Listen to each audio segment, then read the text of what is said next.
June 19, 1944. Philippine Sea. The sun breaks over an ocean that does not know what is coming. Light floods across the water in bands of copper and gold, and for a moment, just a moment, the world is still. In the cramped cockpit of his Mitsubishi A6M Zero, Lieutenant Takeo Tanimizu adjusts his Hachimaki headband, the rising sun emblem pressed against his forehead. His hands are steady. They have always been steady. Around him, spread across the morning sky in formation so precise it might have been drawn with a ruler, 43 other Zeros sliced through the humid air. Their engines hum in unison, a choir of violins preparing to sing. Below them, the carriers of the Imperial Japanese Navy churn forward, their decks alive with movement, with purpose, with the certainty that has carried Japan from victory to victory across the vast Pacific. Tanimizu breathes in the smell of engine oil and sweat-soaked leather. He does not yet know that he is breathing the last air of an empire's confidence. 15 months earlier, the Zero had been invincible. It had swept the skies over Pearl Harbor, over the Philippines, over the Dutch East Indies and Malaya with a dominance so complete that Allied pilots spoke of it in whispers, the way men speak of ghosts. The A6M was a masterpiece of engineering philosophy, lightness over armor, maneuverability over survivability, the samurai sword made airborne. It could turn inside any American fighter, could climb faster, could chase longer on a single tank of fuel. In the early months of the Pacific War, American F4F Wildcats fell from the sky like autumn leaves. The men who flew them learned quickly that to dogfight a Zero was to die. Japanese pilots had been trained since childhood in the warrior code of Bushido, had logged hundreds of hours over China, had perfected their craft until they moved through the air like calligraphy brushes across silk. They believed, they had every reason to believe, that skill and spirit would always triumph over industrial brute force. But by the summer of 1944, something had shifted in the machinery of the war. The United States had spent 2 years doing what it did better than any nation in history, building. While Japanese pilots preserved their dwindling forces, husbanding each irreplaceable aircraft and each irreplaceable man, American shipyards were launching a carrier every month. American factories were stamping out aircraft so quickly that production bottlenecks occurred not from lack of planes but from lack of pilots to fly them. And in the design halls of Grumman Aircraft Engineering Corporation on Long Island, a team of engineers had taken every hard lesson learned in blood over the Coral Sea and Midway and Guadalcanal and poured them into a single purpose: to build a fighter that could kill Zeros. The F6F Hellcat was not elegant. Where the Zero was a rapier, the Hellcat was a sledgehammer wrapped in armor plate. It was heavier by 1.5 tons, powered by a Pratt & Whitney R2800 double Wasp engine that generated 2,000 horsepower, nearly twice that of the Zero's Sakai engine. It could not turn as sharply. It could not climb as gracefully in the thin air above 20,000 feet. But it could dive faster than gravity seemed to allow, could absorb punishment that would shred a Zero into confetti, and could bring to bear 650 caliber Browning machine guns that fired, collectively, over 5,000 rounds per minute. The American answer to Japanese philosophy was not philosophy at all. It was overwhelming, brutal, remorseless application of industrial power. Tanimizu does not think about these things as his formation approaches Task Force 58. He thinks about duty. He thinks about the divine wind that will carry Japan to victory, the same wind that scattered the Mongol invasion fleet 7 centuries before. He thinks about his family in Kyoto, about the cherry blossoms he will see again when this war is won. His radio crackles with the calm voice of his squadron leader, and the formation tightens. They are 40 miles from the American fleet now. 35. 30. Then the sky begins to fill with them. They come up from below, rising out of the bright haze above the water like metal sharks breaching. Not 2 or 3, not even a dozen. Hundreds. The radar operators on the American carriers had seen the Japanese strike force an hour before it arrived, had scrambled every available fighter, had stacked the air with F6F Hellcats in layers from 5,000 feet to 25,000 feet. The Japanese pilots, accustomed to surprise, to catching the enemy with planes still on the deck, suddenly find themselves the ones caught. The Americans have numbers that seem impossible. Where do they all come from? How can there be so many? The first diving attack hits the formation like a hammer on glass. A Hellcat drops from above, its dive angle so steep it seems to be falling rather than flying, and its 6 guns open fire with a sound like canvas tearing. The tracers, 1 round in 5, draw bright lines through the air, and where they intersect with a Zero, the Zero ceases to be. Metal shreds. Fuel ignites. The lightweight construction that made the Zero so nimble becomes its coffin. A Japanese pilot tries to brake right, to use his superior turn radius, but the Hellcat does not follow him into the turn. It continues past, uses its massive engine to climb again, regains altitude and energy, then comes back down in another slashing attack. This is the thatch weave, the tactic developed by American pilots who learned that to fight the Zero you must refuse its terms, must impose your own geometry of violence. Tanimizu sees a Zero disintegrate 300 yards to his left. He sees another trailing smoke spiraling down toward the ocean. He pushes his stick forward and dives, trying to gain speed, trying to find someone to fight, but everywhere he looks there are Hellcats. They are not dogfighting. They are executing. They dive, fire, climb, and dive again with the mechanical efficiency of factory equipment. When a Zero manages to get on the tail of a Hellcat, the American pilot does not panic. Someone is praying. Someone is crying. The Zero, designed for an era of warfare that valued individual skill and honorable combat, has met the future, and the future does not care about honor. The future cares about production numbers and kill ratios and the systematic application of overwhelming force.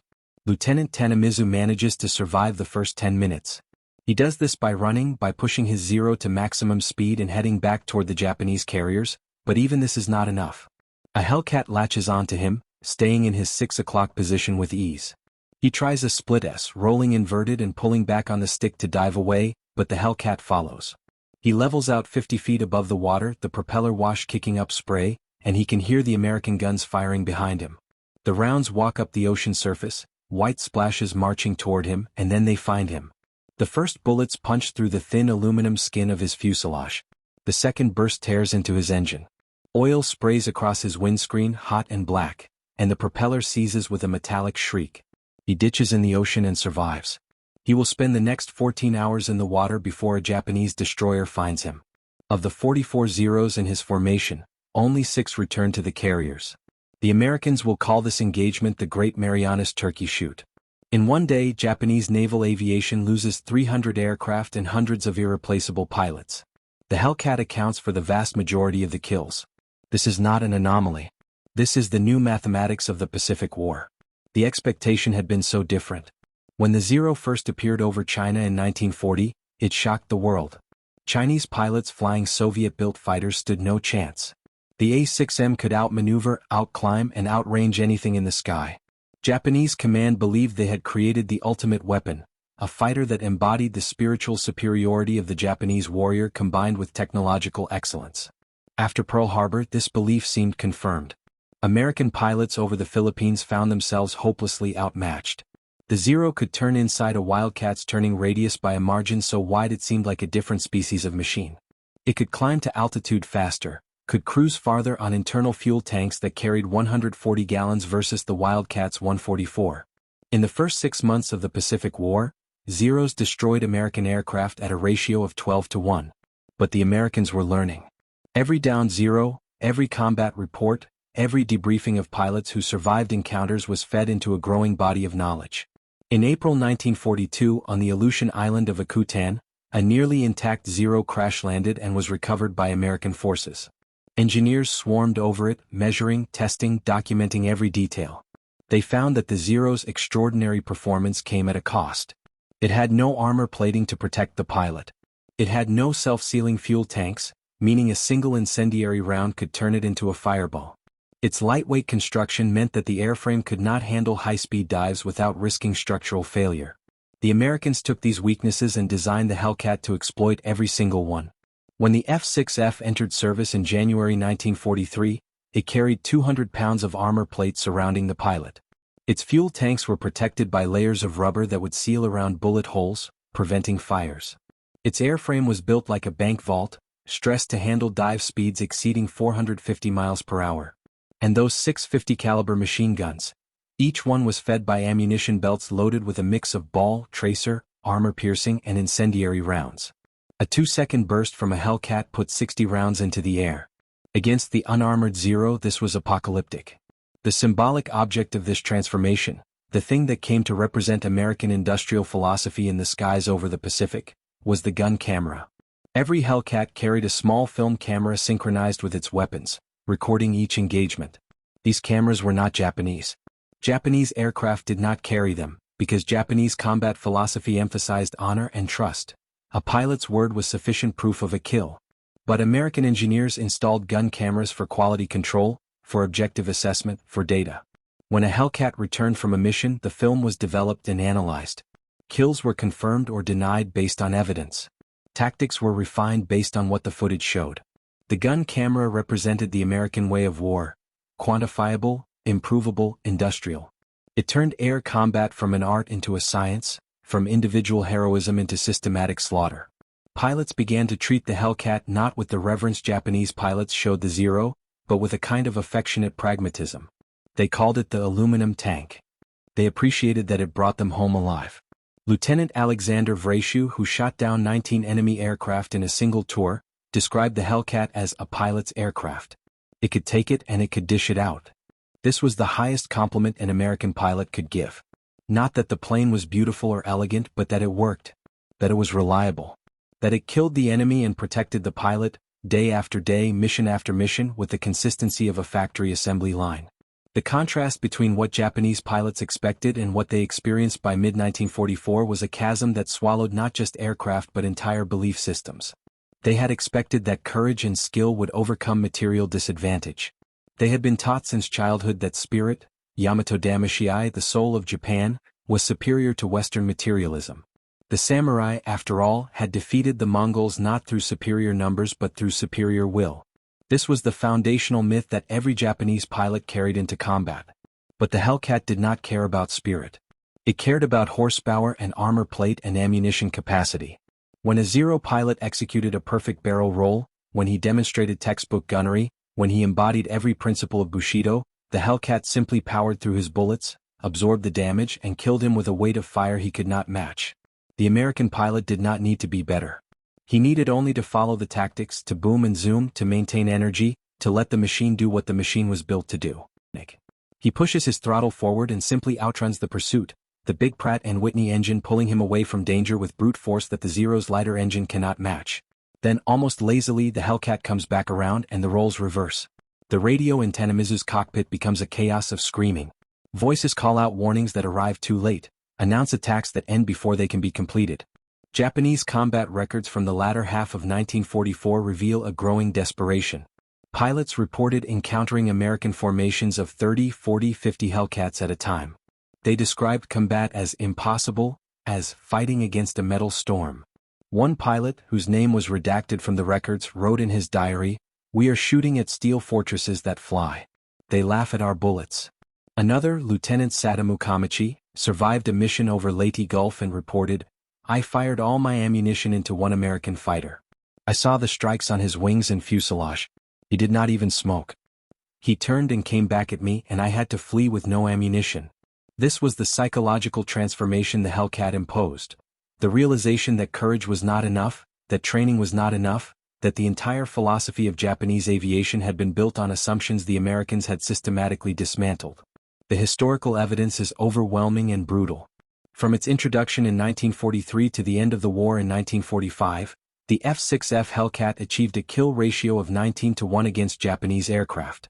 Hellcat pilots were credited with 5,223 enemy aircraft destroyed.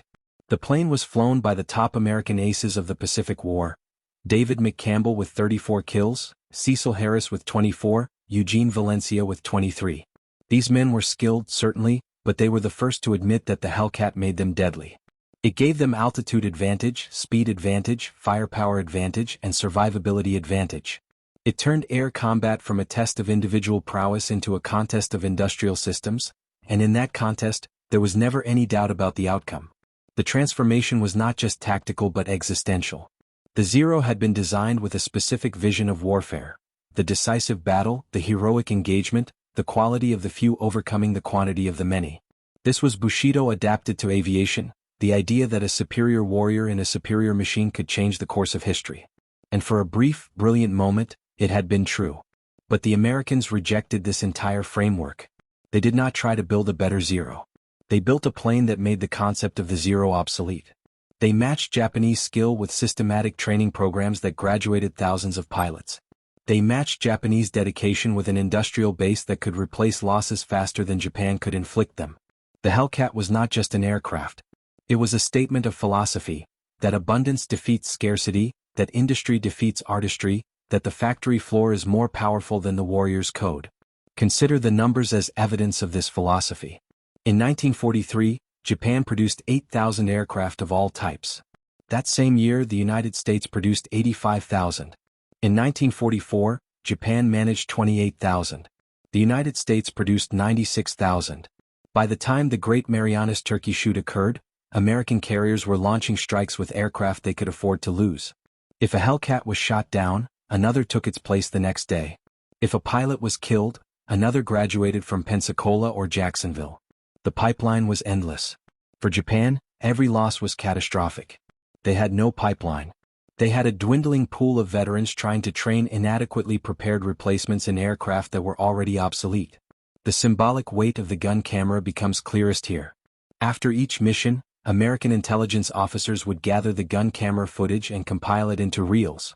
These reels were shown to new pilots as training material. This is how you approach from above. This is the angle of deflection. This is what happens when you fire. The footage was clinical, unemotional. Zeros came apart on screen like paper lanterns struck by hammers. The films were also sent back to the United States, where they were edited into newsreels and shown in movie theaters. American civilians watched grainy black and white footage of Japanese aircraft exploding, of smoke trails spiraling into the ocean, and they saw proof, objective, mechanical proof, that their system worked.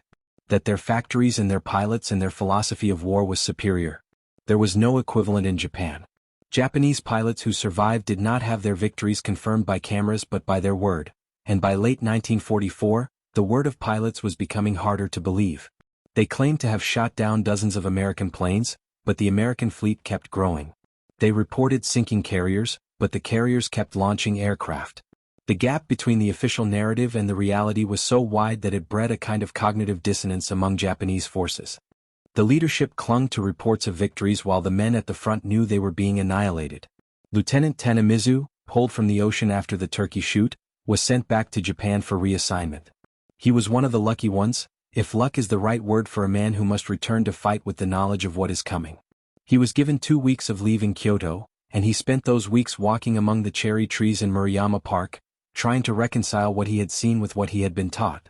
The cherry blossoms, symbols of the beauty and transience of life, fell around him in the spring wind, and he thought about the Zeros falling into the Philippine Sea. He had been taught that death in service to the emperor was the highest honor. But the deaths he witnessed had not been honorable. They had been industrial, systematic. The Americans had not fought them as warriors but as problems to be solved, and the solution had been applied with factory efficiency.